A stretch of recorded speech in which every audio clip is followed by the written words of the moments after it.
Speak your mind, abstract voices.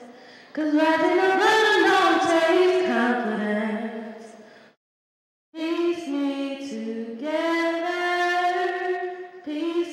together. Cause writing a rhythm don't take confidence. Music. What is this rhythm that we listen to on the radio that sometimes just makes us want to sing along with it, whether we can sing or whether we cannot? Music. In history, our ancestors over in Africa used to use the drums and used to dance. Down in Mexico and the Latinos, how they used to cha-cha and salsa all night long.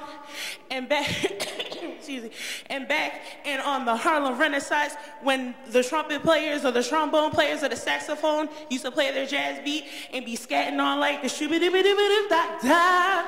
And yet we all listen to this rhythm because music knows no bounds. Music does not discriminate whether we're black, white, Latino, Asian. Music is that rhythm that helps us, that can bring us through and sometimes help our feelings.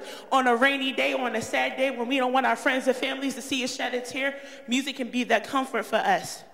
Music for me, when I was growing up, I remember my mom, every Saturday or Sunday, she would be downstairs cooking breakfast for us, singing to her what we call oldies.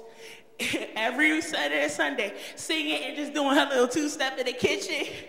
But that was music. Music is creativity. Music sparks a passion in all of us. Music. Everyone has a rhythm. Everyone has a beat. Music is that rhythm inside of us. Whether when we sit in the silence and we hear our heartbeat, the rhythm of our breathing. Music is creative. Music is expression. Music is the thing that brings us all together. Thank you.